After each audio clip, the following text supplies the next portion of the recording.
जय श्रीराम जय श्रीराम कौन कहूल आम जमी पंचभूत जमी सृष्टि आम सब जो आम शरीर भितर बड़ बड़े हाँ षड़ चक्र आम इंद्रिय सब सब किए सृष्टि कला से कौन कथा हूँ तमें प्रथम जगह जेकोसी गोटे गचर मंजीटे पाइल मंजी जो पोतु देच तुम बर गचर जो मंजी केड़ी से मंजी केत गच हो फल हो तुम जो कह केमती ना से बीजर गुण है जोटा कि दुर्जन हसी नाला से मंजीटा परिश्रा हसी भासीगला हाँ एडे बीजरू एडे तृण तेणु बीजटा आम भितर अच्छी है जे से बीजरू ये अंकुरित होची ब्रह्म बोले बीज आदर अंकुरित अर्धमात्रा एमती भाव में शरीर तैयारी करेंगे कौन स्वाभाविक तैयारी मुझे प्रथम गोटे कहानी कहूँ आम अलग कथा कह कहानी भारी बढ़िया कही आगु तथापि भल लगे जे जड़े गोटे फार्म रे 100टा गध रखी 100टा गध 100 गध तार फार्मटा ना से तार राति जो जाए सबू गध को बांधी दिए तापर ता घर को पड़े फिर सकाल फार्मटा खोले से दिन दौड़ा तो कौन प्रकार गोटे पघा हजिगला जो पगाटा हजि सी देखला आ बांधी तो पारि आ गोटे गद रहा मैंने से डेंगी पलैब तेणु गदरा कड़े किए मारी खाईदेव मैंने बाघ सिंह बुलूँ कि कौन शियाल हो से कांद ता बेकटा धरिकी कहला मुझे आज रातिटा रही से गोटे साधु जाऊे सन्ध्या बेलर कथा कहले अरे बेपा तू बेकुटा धरिकी कौन ढोल कहला बाबा एमती कथा आ पगाटा हजि जाइए तेणु अन्य तो बंधा है कि ना ये तो बंधा है पलैज मुझे बांधी ये कथा बाबा कहले ना तू बांधौनु से कहला पगा ना कहला पगा न था तू जमीती बांधीचु से मिछिमिछिका तार पगा बांधदेव फिर मिछिमिछिका नहीं खुंटरे बांधिदेव सैला से कौन हम ना से तार आपे शो फिर सकाल मन शोत तू खोलू ये से कला जी बांधदेला से गध तार शोला कहला बापा जा तू घर जा काली आसी खोली सकाल आसला से तार सब शोच सी भी शोची से 99 गध खोलीदेला से दौड़ी पलैले कि आकू बाड़ेले उठुनी गलानी से जिते बाड़ेले भी से गँ गँ से तापर बाबा पाक गला जे बाबा की मंत्र करदे सी तो शोला आज आ उठुनी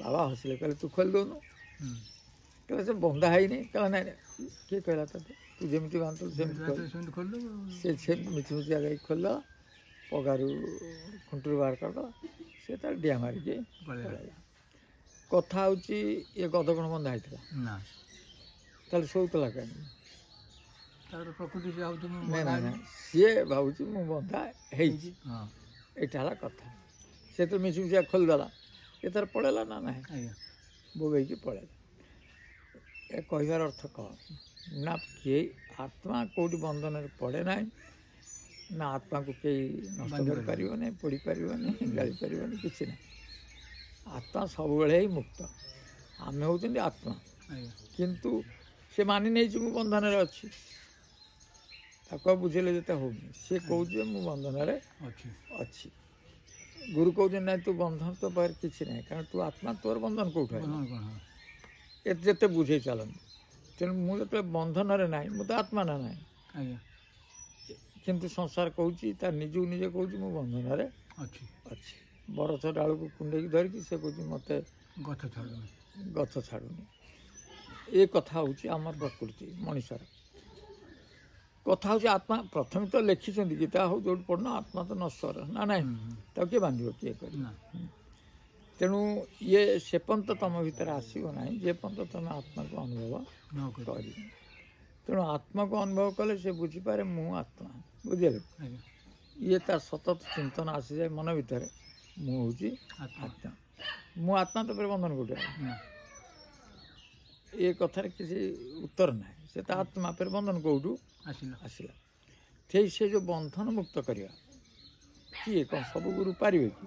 ନା, ଯେଉଁମାନେ ଆତ୍ମ ସାକ୍ଷାତକାର ଲାଭ କରିଛନ୍ତି, ବ୍ରହ୍ମପ୍ରାପ୍ତି ହେଇଛନ୍ତି, ସେଇମାନେ ହିଁ ଆତ୍ମ ସାକ୍ଷାତକାର କରେଇ ଦିଅନ୍ତି। କରିଦେଇପାରିବ। ହଁ। କଲା ପରେ ସେ ଭାବେ ଯେ ମୋର କୌଣସି ବନ୍ଧନ ନାହିଁ। ନାହିଁ।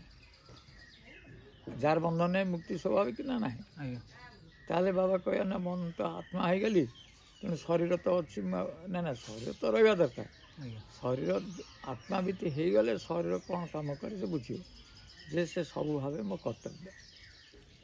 ସେ ସବୁଗୁଡ଼ା ଭାବିଦିଏ ମୋ କର୍ତ୍ତବ୍ୟ କରୁଛି, କାରଣ ମୁଁ କେତେ ଦିନ ବଞ୍ଚିବି, ତେଣୁ ସମସ୍ତ ମୁହଁରେ ଖୁସି ଦେଇକି ଯିବି।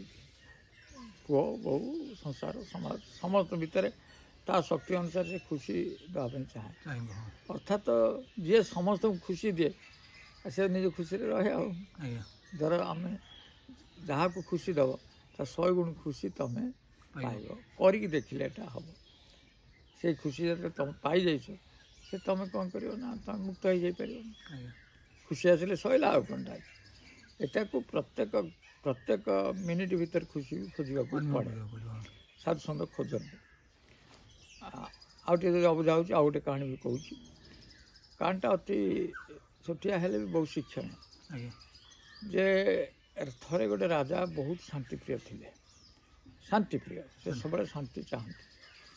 ତେଣୁ ସେ ରାଜ୍ୟରେ ଘୋଷଣା କଲେ ଯେ ସବୁଠାରୁ ଯିଏ ଭଲ ଚିତ୍ର କରିବ, ଯାହାକୁ ଦେଖିଲେ ଶାନ୍ତି ହେଇ ମନ ଶାନ୍ତ ହେବ, ତାକୁ ମୁଁ ଏତେ ଲକ୍ଷ ପୁରସ୍କାର ଦେବି। ସେଠୁ ସମସ୍ତେ ଯିଏ ଚିତ୍ରକର ସବୁ ଚିତ୍ର ଆଙ୍କିଲେ ବଛା ହେଇ ଚାଲୁଛି। ଶେଷରେ 2 ଜଣ ରହିଲେ। ଆଙ୍କ ଭିତରୁ ଜଣେ ଫାଷ୍ଟ ହେବ, ଆଉ ଜଣେ ସେକେଣ୍ଡ ହେବ। ତେଣୁ ସେକେଣ୍ଡ ହେବ ଯିଏ ବା ତାଙ୍କ ଭିତରୁ ଜଣେ, ସେ ଗୋଟେ ପିକ୍ଚର ଖୋଲିଲା। ସେ ତାକୁ ଦେଖିଦେଲେ ତମ ମନରେ ଗୋଟେ ଏମିତି ଗୋଟେ ଶାନ୍ତ ଅବସ୍ଥା ଆସିଯିବ। ସେ ଝରଣା ମାନେ ଚାଲୁଛି, ପାହାଡ଼ ଅଛି, ଝରଣା ତଳେ ଯେଉଁ ଗୋଡ଼ି ଗୋଡ଼ି ପଥର ଅଛି ସେ ବି ଦେଖାହେଉଛି। ଚାରିପଟ ବରଫର ପାହାଡ଼, ତା ଛାଇ ଗୁଡ଼ା ସେ ତା ଦେହରେ ପଡ଼ିଛି। ଗଛର ଛାଇ ସବୁ ପଡ଼ିଛି, ତା ଦେହରେ ଚଢ଼େଇ ସବୁ ବୋବଉଛନ୍ତି। ଏତେ ସୁନ୍ଦର ପ୍ରକୃତିର ଗୋଟେ ଚିତ୍ର। ଆକାଶ, ନିର୍ମଳ ଆକାଶ। ଯେକୌଣସି ଲୋକ ଦେଖିଲେ ତାଳି ମାରିଲେ, ଏ ହିଁ ଫାଷ୍ଟ। ବଢ଼ିଆ। ଆଜ୍ଞା ସେଭଳି କରିଛି ଶାନ୍ତ। ସେକେଣ୍ଡ ଯିଏ ଆସିଲା ତାର ଦେଖେଇଲା। ସେ ଦେଖଉଛି ଆକାଶରେ ଘନ ବାଦଲ, ବୁଝିଲେ, ପ୍ରବଳ ଭାବରେ ବାତ୍ୟା ହେଉଛି, ଘଡ଼ଘଡ଼ି ଚଡ଼ଚଡ଼ି ମାରୁଛି, ବୁଝିଲେ, ଝରଣା ନଦୀର ସୁଅ ତୀକ୍ଷ୍ଣ ବେଗରେ ସ୍ରୋତରେ ଚାଲିଛି। ଅନ୍ୟମାନେ ଦେଖିଲେ ଇଏ କ'ଣ ଭୟଙ୍କର ଦୃଶ୍ୟଟା। ମାନେ ଗୋଟେ ବାତ୍ୟାର ସବୁ ଗଛ ଭାଙ୍ଗି ଯାଉଛି, ଗଛ ମୋଡ଼ି ହେଇ ପଡ଼ୁଛି। ଏ ହେଲା ଚିତ୍ର। ରାଜା ଫାଷ୍ଟ କଲେ କାହାକୁ ନା, ଏଇ ଯେଉଁ ବାତ୍ୟା ଯେଉଁ ଭୟଙ୍କର ଇଏଟାକୁ ସେ କ'ଣ କଲେ ଫାଷ୍ଟ କଲେ, 1 ନମ୍ବର କଲେ। ରାଜା ତ ଦେବେ ନା। ତେଣୁ ପ୍ରଜାମାନେ ଆଗରେ ବହିଛନ୍ତି, ଆର କଥା ହେଉଛି ଏଠି, ସିଏ କ'ଣ କଲେଣି ସେଠି, ହେଲା ନା ନାହିଁ। ରାଜା ମୋତେ ପଚାରିଲେ, ମାନେ ପ୍ରାର୍ଥନା ପୂର୍ବକ, ମହାରାଜ କୁହନ୍ତୁ ଆପଣ କାହିଁକି ଆକୁ ପ୍ରଥମ କଲେ, ଏ ତ ପ୍ରଥମ ହେବା କଥା। ରାଜା ହସିଲେ, କହିଲେ ତୀକ୍ଷ୍ଣ ଭାବରେ ଦେଖ ଦୃଷ୍ଟି ଦେଇକି, ସେ ଗୋଟିଏ ଗଛ ହଲୁଛି, ଡାଳ ହଲୁଛି, ତା ଭିତରେ ଗୋଟେ ଚଢ଼େଇ ବସା ଅଛି, 2ଟା ଛୁଆ, ତା ମା' ତାଙ୍କୁ କେମିତି ଆହାର ଦେଉଛି। ଛୁଆ ଚେଁ ଚେଁ ଚେଁ ଚେଁ ହେଉଛନ୍ତି, ମା' ତାଙ୍କୁ ଆହାର ଦେଉଛି। ସେ ଛୋଟିଆ ବସାଟେ କରିଛି, ଲକ୍ଷ୍ୟ କର। ହଁ ଛୁଆ ଦେଉଛି। ଆର ଅର୍ଥ ନା, ଅର୍ଥ ହେଉଛି ଇଏ ସମାଜ ବା ତୁମ ଜୀବନ ଭିତରେ ଖାଲି ଝଡ଼ ଆସିବ, ନିନ୍ଦା ଆସିବ, ଅପବାଦ ଆସିବ, ବିପଦ ବି ଆସିବ, ସଂସାର ବୋଝ ବି ଆସିବ। ଇଏ ଆକୁ କେହି ବନ୍ଦ କରିବେନି। ସଂସାରଟା ହେଉଛି ଏଇଆ ଝଡ଼। ସଂସାରଟା ସେୟା ନୁହେଁ। ସଂସାରଟା ସବୁବେଳେ ଶାନ୍ତ ରହିବ ଏ ନାହିଁ। ସଂସାର ହେଉଛି ଗୋଟେ ଝଡ଼ର, ମାନେ ସବୁ କିଛି ମାୟାର ଗୋଟେ ଝଡ଼ ଚାଲିଛି ଏଠି। କେଉଁ ମୁହୂର୍ତ୍ତରେ ତୁମକୁ କେହି ଭଲ କହିବେ ନାହିଁ। କିନ୍ତୁ ସେ ଝଡ଼ ଭିତରେ ଦେଖ ସେ କେତେ ଶାନ୍ତ ଭାବରେ ତା ଛୁଆକୁ ଖୋଉଛି। ଆଉ ସେ ଛୁଆ ଦୁଇଟି କିଏ ଚାହିଁ ଚାହିଁକି ମାଆକୁ ଚୁଚୁଁ ଦେଉଛି, ନିଜେ ତାକୁ ଚୁଞ୍ଚୁଁ ଦେଉଛି। ଏଇ ହେଉଛି ଶାନ୍ତିର ପ୍ରତୀକ। ମାନେ ବିରାଟ ଅଶାନ୍ତି ଭିତରେ ଛୋଟିଆ ଶାନ୍ତିର ପ୍ରତୀକଟା ଅଛି। ଅର୍ଥାତ୍ ଏ ମାୟା ସଂସାର ଭିତରେ ଆମେ ଶାନ୍ତିଟାକୁ ଖୋଜିବାକୁ ମିଳିବ। ଆଉ ଯଦି ସଂସାର ଶାନ୍ତ ଅଛି ଆଉ ଶାନ୍ତି କ'ଣ ଖୋଜିବ? ତେଣୁ ଅଶାନ୍ତ ଭିତରେ ଶାନ୍ତି ଖୋଜିବା ହେଉଛି ଆମର ମାନେ ଶାନ୍ତ କ'ଣ ବୁଝିପାରିବ। କାରଣ ଝଡ଼ ପରେ ଯେତେବେଳେ ଆମ ଆସେ ଶାନ୍ତଟାର ଆନନ୍ଦ ଆସେ ଶାନ୍ତ ଅବସ୍ଥା। ଆଉ ଶାନ୍ତ ଅବସ୍ଥାରେ ଆଉ କ'ଣ ଆନନ୍ଦ ହେବ? ବୁଝିଲେ? ଶାନ୍ତ ଅବସ୍ଥା ସେଥିରେ କିଛି ନାହିଁ। ସଂସାର ଝଡ଼ରେ ତମେ ପରିବାର ଭିତରେ ହଉ ସମାଜ ଭିତରେ ହଉ କେତେ ଜଣଙ୍କ ମୁହଁରେ ହସ ଫୁଟେଇ ପାରୁଛ, ତାହା ହିଁ ହେଉଛି ଶାନ୍ତି। ତାହେଲେ ଏତେ ଝଡ଼ ଝଞ୍ଜା ବାତ୍ୟା ଏତେ ହେଲା ପରେ ବି ସିଏ ଏକବାର ପୁରା ଶାନ୍ତିରେ ତା ଛୁଆକୁ ଖାଇବା ଦେଉଛି ନା ନାହିଁ? ଶାନ୍ତିର ପ୍ରତୀକ ନା ନାହିଁ? ସେଟା ଇଏ ସବୁ ବାହାର ଏଇଟା ତ ନେଚର କରାହେଇଛି ନା। ଇଏ କ'ଣ ସେ ବିଲକୁଲ କେୟାର କରେ? ଆମେ କ'ଣ ଯାଇ ସବୁଦିନ ସେଠି ବସିକି ସେ ଶାନ୍ତିଟା ନେବା? ହେଇପାରେ, କିନ୍ତୁ ସଂସାର ଭିତରେ ଅଛ ନା, ତମେ ଶାନ୍ତିଟାକୁ ଖୋଜିବ ନା ନାହିଁ? ଅର୍ଥାତ୍ ତମ ଆତ୍ମା ଭିତରେ ଲୋକ ସେଇ କର୍ତ୍ତବ୍ୟଟା କରେ। ଗୋଟିଏ ମୁହୂର୍ତ୍ତ ମରିବାକୁ ଅଛି, ତଥାପି ଜଣଙ୍କ ପାଟିରେ ସେ କିଛି ଖୋଇ ଦେଉଥିବ, ସେ ହସୁଥିବ, ଚାଲିବ। ଜାଣିଛନ୍ତି ନା ଜୀବନଟା ଏଇଆ। ଅନ୍ୟର ମୁହଁରେ ଯେତେ ଖୁସି ଦେଲ ହସ ଦେଲ ତମ ସେତିକି ଶାନ୍ତି ମିଳିଯିବ। ଏଇଟା ହେଉଛି କଥା। ମୁଁ କହୁନି ଆମ ଦ୍ୱାରା ହେଉଛି, ଯେତିକି ପାରୁଛୁ ଆମେ କରୁଛନ୍ତି ଖୁସିଟା ପାଇଁ। କିଏ କେତେ ବିଗୁଡ଼ୁଛନ୍ତି, କିଏ କାହିଁକି ଏତେ ପଇସା ଖର୍ଚ୍ଚ କରିବେ, ସେ କଥା ଯିଏ କରେ ସେ ବୁଝେ ହସ କ'ଣ ଶାନ୍ତି କ'ଣ। ତେଣୁ ପ୍ରଥମ କଥା ହେଉଛି ଏଇ ଆତ୍ମ ସାକ୍ଷାତକାର ଲାଭ ନ କଲା ପର୍ଯ୍ୟନ୍ତ ତମେ ଏଇ ଜୀବନ ଉପରେ ବନ୍ଧା ହେଇଛ ବୋଲି ଚାରିଆଡ଼େ କହିପାରିବ କ'ଣ? ତମ ଜୀବନଟା ସେୟା, ତମେ କିଛି କରିପାରିବନି, ସେୟା ଲାଗିବ। ଏଠି କହିବାର କଥା ଆସୁଛି, ମୁଁ ଏବେ ନବରାତ୍ର ଉପରେ କିଛି ଆଲୋଚନା କରିବା। ଯେ ନବରାତ୍ର ତ ହବ, ଯେ କଥା ହେଉଛି ଗୋଟେ କଥାକୁ ମୁଁ କୌଣସି ପ୍ରକାର ଫାଙ୍କି ପାରୁନି, ଯାହାକୁ ମୁଁ ତ ତତ୍ତ୍ୱ ଉପରେ ସବୁବେଳେ ଆଲୋଚନା କରୁଛି, ସବୁବେଳେ ବାସ୍ତବତାକୁ ବା ଏ ଯେଉଁ କହୁଛନ୍ତି ମାଳିକାକୁ ସବୁବେଳେ ଫାଙ୍କି ଚାଲିଛି, ଅନ୍ୟ ଦିଗରେ ନେଇଯାଉଛି ତତ୍ତ୍ୱ। କିନ୍ତୁ ଗୋଟିଏ କଥା ତା ଦେହରେ କ୍ଲିଅର, ଯେ ଯଦି ଆମେ କଳ୍ପତରୁ ବୈଲେଖି 13 ଶୁଣ ନା ନାହିଁ, ଅନ୍ୟ କିଏ କଳ୍ପତରୁ ଥିବ, ଅର୍ଥାତ୍ 10 ଜଣ କଳ୍ପତରୁ ହୁଅନ୍ତି, ଆଉ ସେମାନେ ବି ଆତ୍ମସାକ୍ଷାତ ଲାଭ କରିଥାନ୍ତି ବା ଭକ୍ତ ରୂପରେ ପରିଚିତ ହେଇଥାନ୍ତି, ତା ପାଖରେ ନିରାକାର ଶକ୍ତି ଥିବ। ଏଟା ତ ବହି ଲେଖିଛି, ଯେଉଁ କଳ୍ପତରୁ ପାଖରେ ଥିବ। କାହିଁକିନା ନବ 3 ତେର କାମାକ୍ଷୀ ବଟର ଉଦୟ କାଳକୁ ଜାଣିବୁ ସେଭଳିଆ ଆମ୍ଭର ଉଦୟ କ୍ଷେତ୍ରରେ ବୁଝିବା। ଆର ଅର୍ଥ ହେଉଛି ଅହଙ୍କାରକୁ ବିନାଶ କରିବା ପାଇଁ ତାଙ୍କର ଉଦୟ ହେଇଛି। ଅହଙ୍କାର ବିନାଶ ହେଇଗଲେ ଆତ୍ମସାକ୍ଷାତକାର ଲାଭ ହୁଏ। ଆଉ କଥା ହେଉଛି ଏତିକି। ତେଣୁ ଏଇ କଥା ଯେ ଏଇ କଳ୍ପତରୁ ପାଖରେ ଥିବ ସେମିତି କିଛି ନାହିଁ, କିନ୍ତୁ ନାଁଟା କଳ୍ପତରୁ ହେଇଥିବ 13 ଜଣ। ଏଟା ହେଲା ପ୍ରଥମ କଥା। କଳ୍ପତରୁ ନାଁର ବ୍ୟକ୍ତି ହିଁ ଏ କଥା ଆମେ କରିବ। ଯଦି ଅଚାନକ ଭଲ ପାଉଥିବ 13 ଜଣ ସମସ୍ତେ ପଢ଼ୁଥିବ, ତାହେଲେ ନାଁଟା ସେ ମେନସନ୍ କରିବ ଯେ ଭକ୍ତ କଳ୍ପତରୁ ହେଇଥିବ, ତାପରେ ତା ଗାଁ ବା ତମେ ପଢ଼, କିନ୍ତୁ ନାଁଟା ହେଉଛି କଳ୍ପତରୁ। ତାହେଲେ ସେ ଯେଉଁ କଳ୍ପତରୁ ଯିଏ ରହିଲା, ତା ପାଖରେ କ'ଣ ରହିଛି? ଅହଙ୍କାର ବିନାଶ କରିବା ଶକ୍ତି ଅଛି। ଅହଙ୍କାର ବିନାଶ କରିଦେଲେ ସେ ଆତ୍ମସାକ୍ଷାତ କରେଇଦେବ ନା କ'ଣଟା? ଅହଙ୍କାର କେଉଁଠି ଅଛି ନା ଜାଉଁଳି ବନ୍ଧରେ ଅହଙ୍କାର, ଜାଉଁଳି ବନ୍ଧ ବୋଇଲେ ହକ୍ସ, ଦୁଇଟା ଆମର କୁଦ ଅଛି, ମାନେ ଦୁଇଟା ସ୍ପଞ୍ଜ ଭଳି ଯେଉଁ କୁଦ ଦୁଇଟା ଅଛି, ତାରି ଭିତରେ ଅହଙ୍କାରଟା ଅଛି। ଆଉ ସେ ଅହଙ୍କାର ତଳେ ତ୍ରିକୋଣଭୂମି ଅଛି। ତ୍ରିକୋଣଭୂମି କହିଲେ ଆମର ପବନ ତିନିଟାକୁ, ଗୋଟେ ଏଠି ପବନ, ଆଉ ଗୋଟେ ସେପଟେ, ଏଇଟା ତ୍ରିକୋଣଭୂମି ବା ତ୍ରିବେଦୀ ବି କୁହାହେଉଛି। ଏଇଟା 3ଟା ବେଦୀରେ ଏଠି ରାଧାକୃଷ୍ଣ ବା ଲୀଳା ଚାଲିଛି। ରାଧାକୃଷ୍ଣ ମାନେ ଗୋଟେ ଜୀବ ପରମାଭାବ ଲୀଳା। ଏଇଟା ଆମ ପୁରା କ୍ଲିୟର ଲେଖା ହେଇଛି ବହିରେ। କିନ୍ତୁ ଯଦି ତମ ଘର ପାଖରେ ଗୋଟେ ବନ୍ଧ ଏପଟରୁ ଆଇ ସେପଟରେ ବନ୍ଧ ହେଇଗଲା, ଏଇଟା କ'ଣ ବ୍ରହ୍ମାଣ୍ଡ ବୁଝିବ? ବ୍ରହ୍ମାଣ୍ଡ ଆକୁ କୁଦ ଭାବିବ, ଆଉ ତ୍ରିବେଦୀ ଆକୁ କୁହାହବ। ବା ବେଦୀରେ ଯେଉଁ ବରକନ୍ୟା ଖେଳୁଛନ୍ତି, ଏଇଟା ଦୃଶ୍ୟ ଜଗତରେ ବି ପାଇବ ଭିତରେ, ଆଉ ବାହାରେ ବି ଆମର ଏଇଟା ଅଛି, ହେଲା ନା? ଇଏ ଲୋକ ଖୋଜିବା ଦରକାର ଯେ ମୋତେ ଆତ୍ମସାକ୍ଷାତକାର କରିଦେଉଛି କି ନାହିଁ, ଏଇଟା ହେଲା ବଡ଼ କଥା। ତେଣୁ ଆତ୍ମସାକ୍ଷାତକାର ଯେଉଁ ଲାଭ ହେବ, ଛୋଟିଆ ମୋଟିଆ କଥା ନୁହେଁ ଯେ ତମେ ଆତ୍ମସାକ୍ଷାତକାର ଲାଭ କରିଦେବ। ବହୁତ ଲିମିଟ୍ ଭିତରେ କଥା। ମନ୍ତ୍ର କ'ଣ ଦେଇପାର କାହାକୁ କେତେ କ'ଣ, କିନ୍ତୁ ଆତ୍ମସାକ୍ଷାତକାର ଲାଭ କରିବା ଲୋକ କମ୍ ହେବେ। ତାପରେ ତ ବ୍ରହ୍ମ ସାକ୍ଷାତକାର ଆଉ ଗୋଟିଏ କଥା ଅଛି, ଆଗେ ଆତ୍ମାକୁ ଜାଣ, ପରମାତ୍ମାକୁ ପର କଥା। ଏ ହେଉଛି ପାଠ, ହେଲା ନା? ଇଏ ପାଠ କାହା ପାଖରେ ଥିବ? ନିଶ୍ଚିତ ଭାବରେ ଓଡ଼ିଶାରେ ଜଣେ କଳ୍ପତରୁ କିଏ ଥିବ, ତାକୁ ସେ ଦେଇଥିବେ। ଏ କଳ୍ପତରୁ ପ୍ରଧାନ ନ ହଉ, କଳ୍ପତରୁ ସେ କ'ଣ ମହାରଣା ହଉ, ନଚେତ୍ ଯେକୌଣସି କଳ୍ପତରୁ ଥିବେ, ନାଁଟା କିନ୍ତୁ କଳ୍ପତରୁ ହେଇଥିବ। କିନ୍ତୁ ନାଁ ଅନ୍ୟ ଯେଉଁ ନାଁ ଆସୁଛି ସେ କେବେ ନାଁ ତ ବହିରେ ନାହିଁ, ସେ କରିବେ କ'ଣ? ବହିରେ ନାଁ ରହିବା ଦରକାର। ଖାଲି ନାଁ ରହିଲେ ଯେ ହବ ତା ଛଡ଼ା ପୁଣି ନା ନା, ଆଗେ ନାଁ ରହୁ। ହଁ ନାଁଟା ତ ପ୍ରଥମେ କୁହାହେଇଛି ନା। ଆମେ କୃଷ୍ଣ ବୋଇଲେ ଆମେ ଆଗେ ପ୍ରଥମେ ଜାଣିଲେ ତ ଠାକୁରଙ୍କ ଲୀଳା ତ ଜାଣୁଛୁ। ଆଜ୍ଞା ତେଣୁ ଆଗେ ନାଁଟା ତ କଳ୍ପତରୁ ରହିବ। ଆଜ୍ଞା ଆଉ ସେଟା ନିରାକାର ଶକ୍ତିରେ ଆସିଥିବ, ପୁଣି ନେଇଯିବେ ନିରାକାର ଶକ୍ତି, ସେ ତ ଲେଖା ହେଇଛି ବହି ପତ୍ର। ଆଜ୍ଞା ତେଣୁ ସେଥିରେ ସେ ଲେଖିଲେ କ'ଣ ଆମେ ଦେଖିବା। ଯେ ଲେଖିଲେ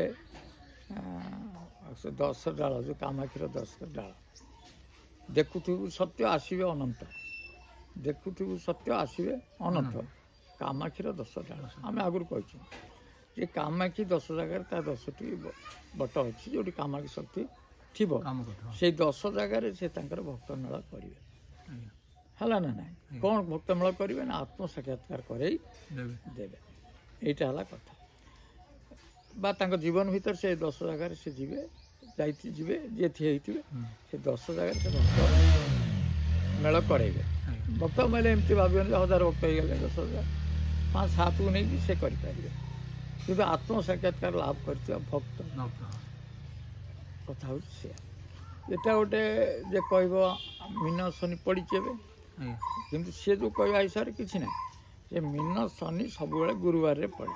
ଆଜ୍ଞା ଯେବେ ଦେଖିବ ଯେତେ ବହି ପଢ଼, ମୀନ ଶନି ଗୁରୁବାରରେ ପଡ଼େ ପଡ଼ିବ। ଏଇ ଅଙ୍କେ ଧ୍ରୁବ ଧ୍ରୁବ ଏଇ କଥା ଲେଖା ହେଇଛି। ମୀନ ଶନି ବା 12 ଆଉ 7, ସେଟା ତ ଗୁରୁବାର ହିଁ ପଡ଼େ। ମାନେ ପବନ ଦୁଇଟା ସମାନ ଥିଲାବେଳେ ଏଇଟା ପଡ଼େ, ହେଲା, ଗୁରୁବାରରେ ପଡ଼େ। ତମେ ଶନିବାରଟାକୁ ଗୁରୁବାର କରିବ କେମିତି ହେବ? କେମିତି ହବ? ନେଇଯା ମାଟି। ଶନିବାରଟାକୁ ଗୁରୁବାର କଲେ କେମିତି ହେବ? ତାଙ୍କ ଆଉ ଗୋଟେ କଥା ମନେ ରଖ, ଏଇଟା ଯେଉଁ ପଡ଼ିଛି ଗୁରୁବାରରେ ପଡ଼ି ନାହିଁ। ନା କିନ୍ତୁ ଗୁରୁ, ମୁଁ ଆଜି କହୁଛି ସେଟା ବିଚାର ଦୃଷ୍ଟି ଦେଖିବ ଯେ ଏମିତି ଗୋଟେ ଦିନ ଆସିବ ଯେ ସେଟା ମୀନ ଶନି ଗୁରୁବାରରେ ପଡ଼ିଥିବ, ସେଦିନ ବାରୁଣୀ ବି ଥିବ। ଆଜ୍ଞା ହେଲା, ବାରୁଣୀ ବି ଥିବ ଥିବ। ତେଣୁ ଏଭଳି ଗୋଟେ ବ୍ରହ୍ମାଣ୍ଡରେ ଆସିବା ପାଇଁ ବହୁତ ସମୟ ଦରକାର ଲାଗିବ। ଏଇଭଳି ଗୋଟେ ଆସିଥିବ, ଗୁରୁବାର ହେଇଥିବ, ମୀନ ଶନି ପଡ଼ିଥିବ, ସେଦିନ ବାରୁଣୀ ଯୋଗ ହେଇଥିବ, ଏମିତି ଗୋଟେ ବ୍ରହ୍ମାଣ୍ଡରେ ଦିନ ଆସିବ। ହେଲା ନା? ଆଜ୍ଞା ତେଣୁ ଆମେ ଏବେ ଦେଖିବା, ଆମେ ଏବେ ଆସିଛି 28 ବର୍ଷ ପରେ ଫେର ମୀନ ଶନି ଯୋଗ ଆସିବ। ତେଣୁ ଆମେ କ'ଣ ଆଉ ଥିବା କି ସେତେବେଳକୁ? ଆଉ 28 ବର୍ଷ ବଞ୍ଚିଲେ ତ ଆଉ ଗୋଟେ ମୀନ ଶନି ଆସିବ। ଭୋଗ କରିବାକୁ ଦେଖିବାକୁ ଜାଣିବା। ହଁ, ଜାଣିବା। ତେଣୁ ବର୍ତ୍ତମାନ ଆମର 50 ବର୍ଷ ଭିତରୁ ଯେଉଁ ଲୋକ ରହିଲେ ଉପରକୁ, ଆଜ୍ଞା ସେମାନେ କେବେ ଆଉ ମୀନ ଶନି ଦେଖିପାରିବେ ନାହିଁ ନା। କାହିଁକିନା 50 ଇଏ 30 ହେଲା ବେଳକୁ 80 ବର୍ଷ ପାଖାପାଖି କିଏ ଥବ କିଏ ନଥିବ। ଯଦି ବା ଆମ ଭାଗ୍ୟରେ ବି ନାହିଁ। ଆମର 65 66 ଆମ ଭାଗ୍ୟରେ ବି ନାହିଁ। ନାହିଁ 30 ବର୍ଷ ହେଲା ବେଳକୁ କେତେ ହେଇଗଲା? 95 ବର୍ଷ ହେଲେ ଯାଇକି ଯିବା କଥା। ଆମ କ'ଣ ଏତେ ଆୟୁଷ ଅଛି ନା ସର ସେମିତି ଅଛି? ଆମେ ସେଭଳିଆ ଖାଇନାହାନ୍ତି। ତେଣୁ ଆମକୁ ଖାଲି ଠାକୁରଙ୍କ କୃପାରୁ ଯାହା ବଞ୍ଚିଛୁ। ଆଜ୍ଞା ତେଣୁ ଆମେ ଦେଖିବା ଯଦି ଆମ ନାଁ କଳ୍ପତରୁ ବା ଯିଏ କଳ୍ପତରୁ ହେଇଥିବ ବୟସ ଅନୁସାରେ, ସିଏ 28 ବର୍ଷ ପରେ ଆଉ ଥରେ ସେ ଦେଖିପାରିବ ନାହିଁ। ସୃଷ୍ଟି ସେତେ ଦିନ ତା ପାଇଁ ନାହିଁ। ତେଣୁ ଏଇ ଯେଉଁ 28 ବର୍ଷ ରହିଲା, ଏଇ ଯେଉଁ ମୀନ ଶନି ଯେଉଁ ଭୋଗ କରିବ 2.5 ବର୍ଷ ହେବନି କି? ମୀନ ଶନିଟା 2.5 ବର୍ଷ ଭୋଗ କରିବ। ଏଇ 2.5 ବର୍ଷ ଭିତରେ ହିଁ ପରିପ୍ରକାଶଟା ହେବ। କାହାର? ଅନନ୍ତଙ୍କର। ଅନନ୍ତ ବୋଇଲେ ଏଇ ଯେଉଁ ଶକ୍ତିଟା ଥିବ, ଯେ ଆତ୍ମସାକ୍ଷାତ କରେଇ ଦେଉଥିବେ ଆଉ ବ୍ରହ୍ମପ୍ରାପ୍ତିଟା କରେଇ ଦେଉଥିବେ। ଆତ୍ମସାକ୍ଷାତ କଲେ ଶରୀର ଚିନ୍ତା ଛାଡ଼ିଲା। ଶରୀର ଯେତେବେଳେ ଛାଡ଼ିଦେବ, ଶରୀରକୁ ମୋର କହିବନି, ସେତେବେଳେ ସେ ବ୍ରହ୍ମ ସାକ୍ଷାତକୁ ଯିବ। ଏ ଦୁଇଟା ଶକ୍ତି ତା ପାଖରେ କାମ କରୁଥିବେ। ତା ସହିତ ତାଙ୍କୁ କାମାକ୍ଷୀ ଦେବୀ ହିଁ ସବୁକିଛି ସହାୟ ଦେଉଥିବେ। ଆରି ଶକ୍ତି ନା କାମାକ୍ଷୀ, ଆଜ୍ଞା ବୁଝିଲେ କି? ସେ ଶକ୍ତିଟା ସେ ତାଙ୍କ ପାଖରେ ରହିଥିବ। ହେଲା ନା? ନହେଲେ ସେ କିଛି କରିପାରିବେ ନାହିଁ ନାହିଁ। ତେଣୁ ସେଇ ବ୍ୟକ୍ତିକୁ ଖୋଜିବା ଦରକାର।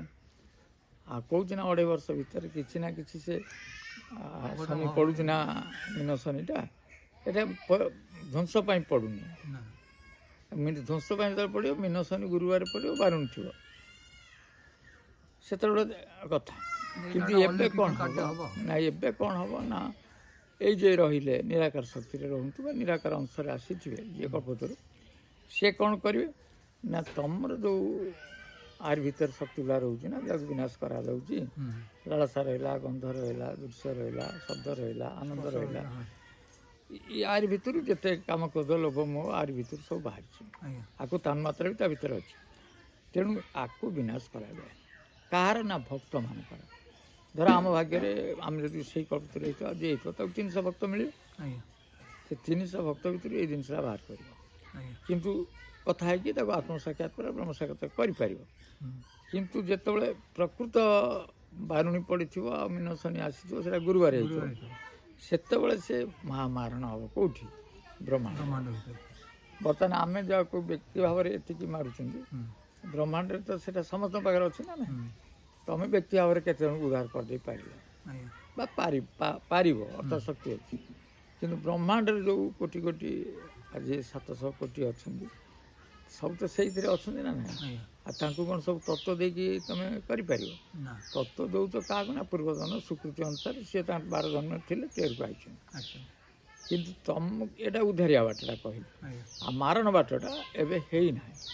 ଯେ ବଳଦେବ ନିଜେ ଖଣ୍ଡା ଧରିକି ବାହାରିବେ, ଗଳା ଆସ ଚଢ଼ିବେ, ଏଭଳି ସେ ବେଳ ଆସିନି। ଯେଉଁ ବେଳଟା ଆସିବ ବହୁତ ସମୟ ଅଛି।